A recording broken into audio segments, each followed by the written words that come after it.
Selamat datang kembali di channel Langit Hitam, tempat cerita-cerita misteri Nusantara hidup kembali dan malam terasa sedikit lebih panjang daripada biasanya.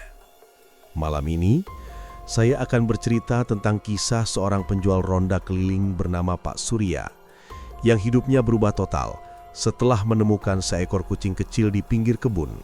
Kucing yang ternyata bukan kucing biasa, tetapi milik kaum Bunian.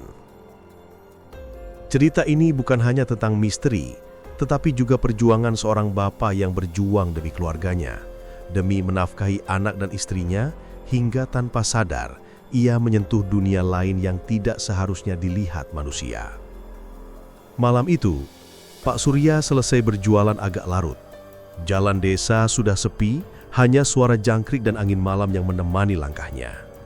Ia mendorong gerobak ronda kecilnya melewati jalan samping kebun karet yang terkenal angker di desa itu. Biasanya, ia mempercepat langkah jika melewati jalan itu. Tapi malam ini, ia berhenti. Ada sesuatu yang bergerak di antara semak-semak, seperti cahaya kecil yang berkedip pelan. Pak Surya memincingkan mata, mencoba memastikan apakah itu mata hewan atau pantulan cahaya dari lampu gerobaknya. Ketika ia mendekat, suara kecil terdengar. Meow. Suara itu begitu halus, hampir seperti suara anak-anak kecil yang menirukan suara kucing. Ketika semak bergerak, muncul seekor anak kucing berbulu putih bersih, lebih bersih dari kucing desa manapun yang pernah dilihatnya. Bulunya berkilau, seperti memantulkan cahaya bulan. Mata kucing itu besar, jernih, dan sedikit kebiruan. Kucing itu berjalan mendekat, duduk tepat di kaki Pak Surya dan mengeluarkan suara manja seolah meminta perlindungan. Pak Surya menelan ludah. Ada sesuatu yang terasa tidak biasa. Udara di sekitarnya mendadak menjadi lebih dingin dan keroncongan malam seperti berhenti untuk beberapa detik. Namun ketika kucing kecil itu menempelkan tubuhnya di kaki Pak Surya, rasa dingin itu langsung hilang. "Kasian banget kamu, Nak," gumamnya. "Siapa yang buang kamu di sini?" Tanpa pikir panjang, ia menggendong kucing itu dan memasukkannya ke dalam jaket. Aneh, tubuh kucing itu hangat sekali, bahkan lebih hangat dari tubuh manusia biasa. Saat berjalan pulang, ia merasa lebih ringan, lebih tenang, dan entah kenapa, lebih bersemangat. Sesampainya di rumah, istrinya Bu Wati kaget ketika melihat kucing itu. "Mas, dari mana bawa kucing? Kita aja susah makan, kok nambah mulut baru?" Pak Surya tersenyum kecil. "Aku nemu di kebun karet, kayaknya tersesat." Anaknya yang masih SD langsung jatuh hati. "Ayah, lucu banget, bolehlah kita rawat." Sebelum Pak Surya menjawab, kucing itu naik sendiri ke pangkuannya dan tertidur. Aneh, padahal barusan ia membawa pulang kucing liar, tapi kucing itu terlihat sangat setia, seperti sudah mengenal mereka sejak lama. Malam itu, Pak Surya tidak sadar. Apa yang ia bawa pulang bukanlah sekadar kucing biasa, tapi makhluk kecil itu akan mengubah rezekinya, hidupnya, bahkan keselamatannya. Dan mulai besok hari, kejadian-kejadian aneh mulai menghampiri keluarga Surya. Keesokan paginya, Pak Surya bangun lebih awal dari biasanya. Ia melihat kucing kecil itu tidur melingkar tepat di atas tungku tempat ia biasa memasak ronde.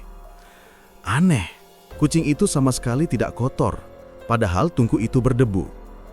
Ketika ia memulai aktivitas, kucing itu mengikuti kemanapun ia berjalan. Pak Surya tidak keberatan, malah ia merasa lebih bersemangat dari biasanya. Ada rasa hangat yang menemaninya sepanjang pagi. Saat ia membuka warung ronde jalanannya dan mulai berkeliling, sesuatu yang tidak biasa terjadi. Biasanya Pak Surya membutuhkan waktu setengah jam untuk menjual 5 mangkuk ronde pertama. Tapi pagi itu belum lewat 10 menit, dagangannya sudah ramai. Pembeli berdatangan dari ibu-ibu hingga pekerja desa. Dan yang lebih aneh, semua mengatakan hal yang sama.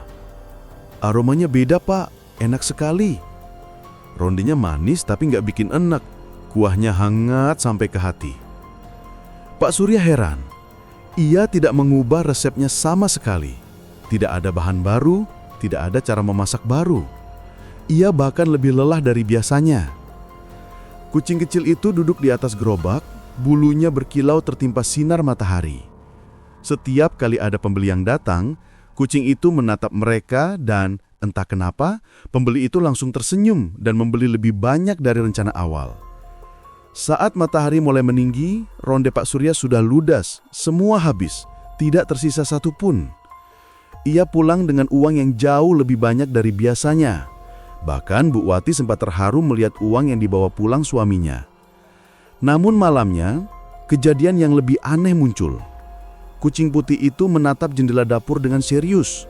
Telinganya bergerak-gerak dan bulunya terlihat lebih mengembang. Ketika ia mengikuti arah tatapannya, ia mendengar bisikan kecil dari luar rumah.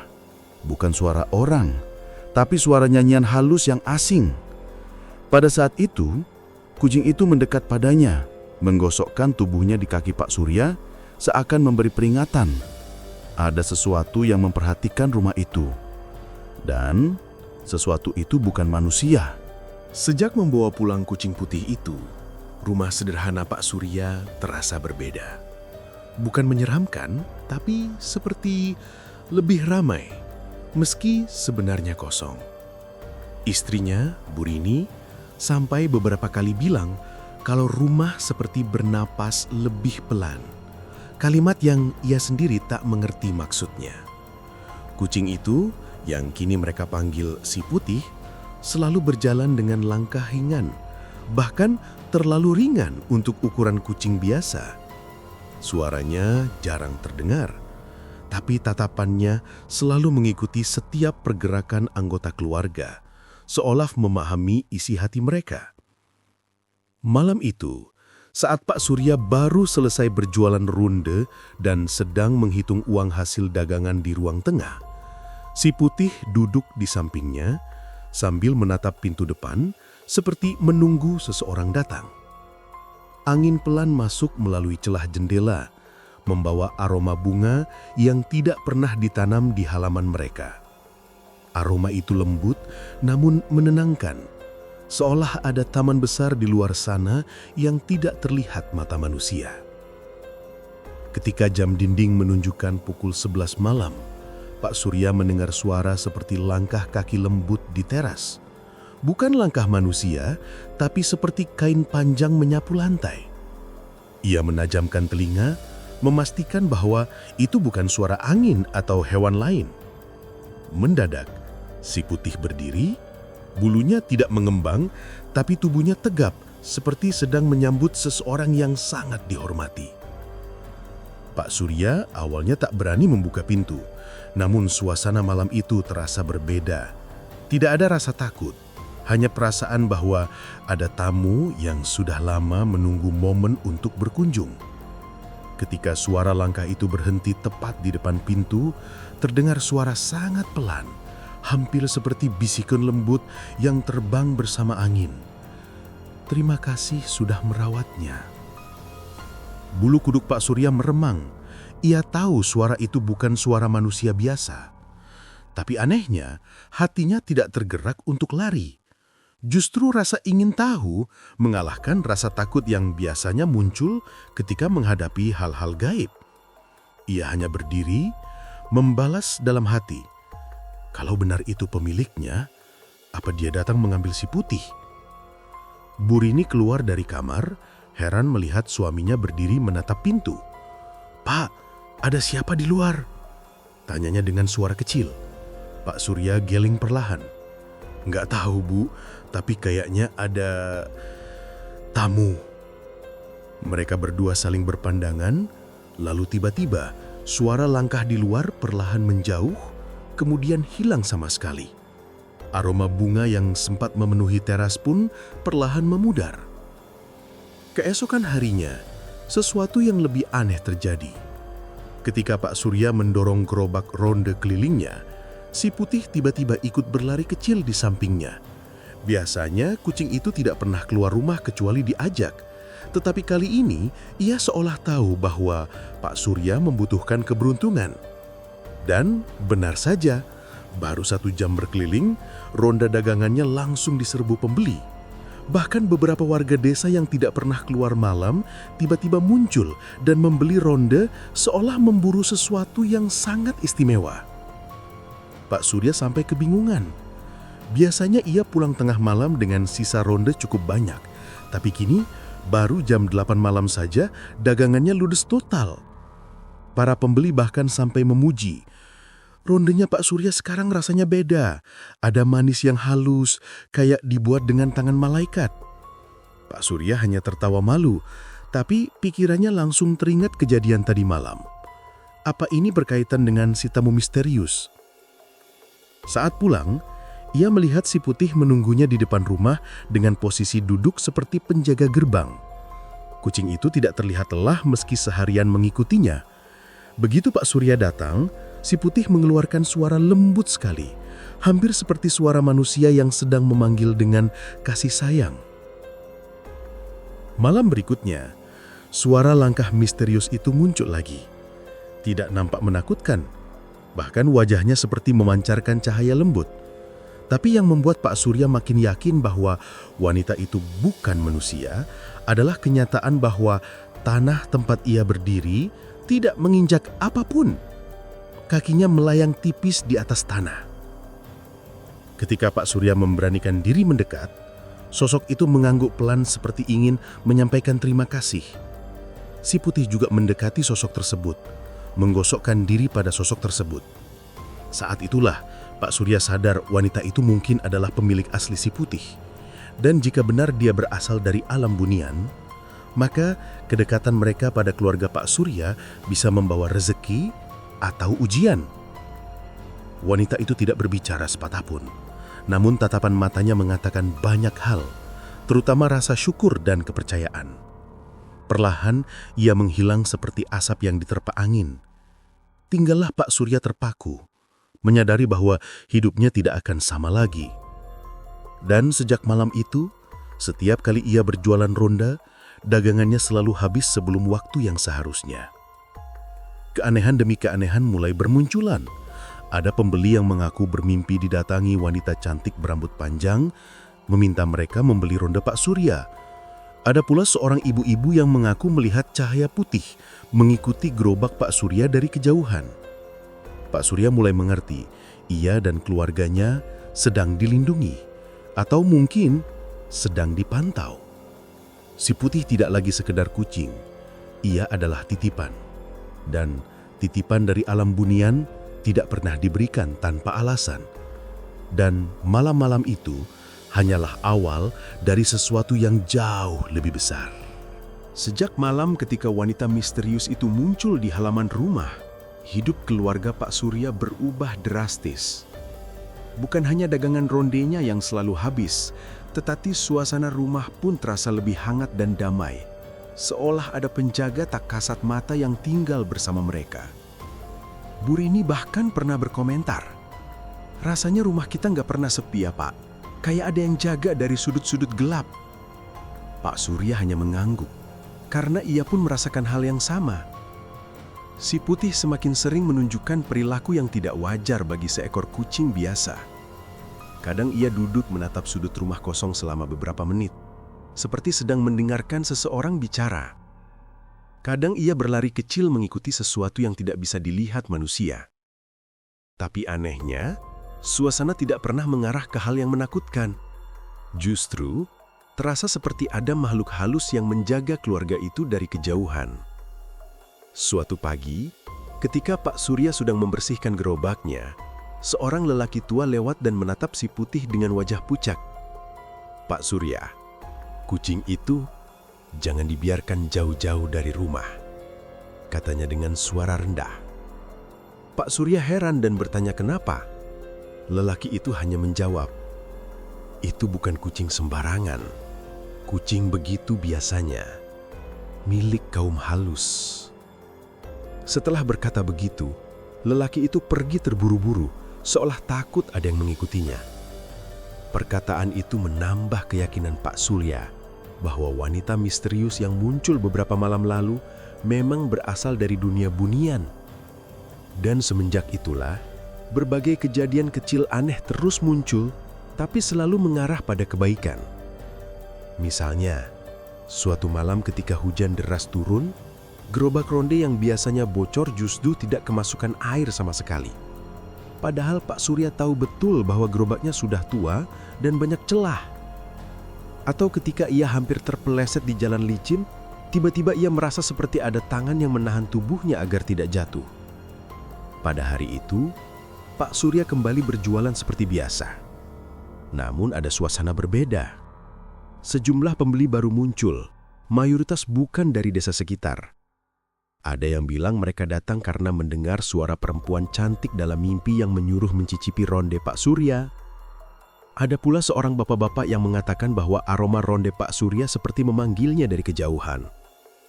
Semakin banyak yang bercerita, semakin merinding Pak Surya mendengarnya. Namun ia tetap memasang senyum ramah, tidak ingin membuat para pembeli curiga. Ketika ia selesai berjualan dan mendorong gerobak pulang, ia menyadari bahwa si putih berjalan di belakangnya, namun sedikit lebih perlahan dari biasanya, seperti sedang mengawasi sesuatu. Beberapa kali kucing itu berhenti, menatap gelap jalanan, lalu jalan lagi. Seolah-olah ada makhluk lain yang ikut berjalan bersama mereka di malam itu. Sesampainya di rumah, kucing itu duduk di teras, menatap pintu kayu rumah mereka dengan mata yang terang. Malamnya, Pak Surya terbangun karena mendengar suara seperti kain panjang terseret di lantai. Si Putir terbangun juga, berdiri dengan tubuh tegap, namun tidak menunjukkan ketakutan. Lampu kamar redup, namun Pak Surya bisa melihat sosok samar berdiri di ruang tengah. Sosok itu bukan seperti kabut, tapi semacam bayangan yang memiliki bentuk, seperti seorang wanita. Perlahan sosok itu melangkah mendekati kucing itu, mengelus kepala si putih dengan gerakan lembut. Meski sosoknya tak sepenuhnya terlihat, aura lembutnya jelas terasa. Pak Surya keluar dari kamar dengan langkah perlahan. Ia masih merasakan insting manusiawinya yang ingin takut, tapi ada perasaan hangat yang menetralkan rasa ngeri itu. Ketika ia sampai di ruang tengah, sosok itu sedikit menundukkan kepalanya kepadanya, seolah memberi salam. Di detik itu, Pak Surya sadar, wanita itu bukan ingin menakut-nakuti, melainkan ingin memastikan kucingnya dirawat dengan baik. Tanpa berkata-kata, wanita itu mengangkat wajahnya dan suara angin lembut melintas melewati Pak Surya. Meski tidak terdengar jelas, ia bisa menangkap maksud dari kehadiran sosok itu. Kepercayaan. Wanita itu mempercayakan si putih pada keluarga Pak Surya, dan sebagai gantinya, mereka sedang diberkati rezeki dan perlindungan dari dunia yang tak terlihat. Keesokan paginya, kejadian yang lebih mengejutkan terjadi. Pak Surya menemukan gerobak rondenya sudah bersih dan rapih, seperti habis dicuci oleh tangan profesional. Padahal ia belum sempat membersihkannya malam sebelumnya. Ada juga sekantung kecil berisi daun-daun wangi yang tidak pernah ia lihat sebelumnya, diletakkan rapi di samping gerobaknya. Ketika ia bertanya pada Bu Rini, istrinya bilang ia tidak menyentuh apapun. Mereka berdua hanya saling pandang, lalu perlahan menoleh ke arah si putih yang sedang tidur pulas. Sejak saat itu, rezeki keluarga Pak Surya terus meningkat. Banyak orang dari desa tetangga yang datang, bahkan ada yang membawa pesanan dalam jumlah besar. Pak Surya sampai bingung bagaimana bisa ronde buadanya sekarang punya cita rasa yang jauh lebih enak, padahal bahan yang ia pakai masih sama. Namun perlahan-lahan, di balik rezeki yang datang itu, muncul sebuah tanda bahwa sesuatu yang lebih besar sedang mendekat. Beberapa malam, wanita itu muncul bukan hanya di halaman, tapi seperti mengawasi dari pojok rumah. Ada beberapa kali ia terlihat seperti ingin berbicara, namun tidak bisa. Atau mungkin, tidak boleh. Pak Surya mulai merasa bahwa kedekatan mereka dengan kaum Bunian bukan sekedar kebetulan. Ada sesuatu yang ingin disampaikan. Ada sesuatu yang sedang dititipkan. Dan seiring rezeki yang semakin deras, bayangan-bayangan yang tak terlihat juga semakin sering muncul di pinggir penglihatan mereka. Dan semua itu hanyalah pertanda bahwa keluarga Pak Surya akan segera menyaksikan kebenaran yang jauh lebih besar daripada yang mereka bisa bayangkan.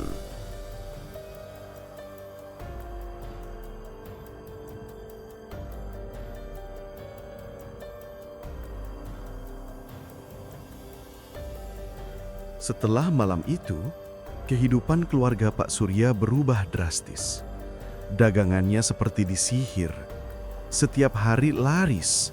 Bahkan ia mulai terkenal sebagai penjual ronde paling enak sekecamatan. Banyak orang penasaran, bahkan ada yang ingin memegang kucing putih itu. Tapi Pak Surya ingat syaratnya. Tidak boleh ada manusia lain menyentuhnya. Dan benar saja, setiap kali ada yang mencoba, kucing itu menghilang sekejap, muncul kembali di bawah gerobak atau di balik pundak Pak Surya. Semakin lama, rezeki semakin berlimpah. Tapi gangguan dari dunia bunian tidak benar-benar hilang. Setiap malam, suara panggilan samar masih terdengar, seakan mengawasi apakah Pak Surya menjalankan kesepakatan. Kadang bayangan putih lewat di kebun. Kadang suara perempuan itu terdengar sekilas. Namun Pak Surya tidak gentar. Selama kucing itu bersamanya, semuanya baik-baik saja. Hingga suatu malam, anaknya sakit demam tinggi, tidak diketahui penyebabnya. Tubuhnya panas, tapi napasnya lemas, seolah ada yang menyedot energinya. Buati menangis panik. Pak Surya kebingungan sampai kucing putih itu naik ke ranjang dan tidur tepat di dada anaknya. Cahaya lembut muncul dari tubuh kucing itu, hangat seperti matahari pagi. Beberapa menit kemudian, demam anaknya turun. Anaknya tidur nyenyak. Pak Surya terdiam lama. Ia baru sadar bahwa kucing itu bukan hanya membawa rizki, tapi juga penjaga bagi keluarganya. Namun di sudut ruangan, hanya ia yang melihatnya. Sosok perempuan dari kebun berdiri menatap, lalu menghilang perlahan. Seolah berkata, "Ingat syaratnya." Dari malam itu Pak Surya tahu satu hal. Hidupnya sudah bersinggungan dengan dunia yang tidak seharusnya ia sentuh. Tapi selama ia memegang janji, kucing itu akan tetap menjadi pelindung keluarga dan sumber rizkinya. Dan ronde hangat buatan Pak Surya akan selalu laris selama makhluk kecil dari alam bunian itu berada di sisinya.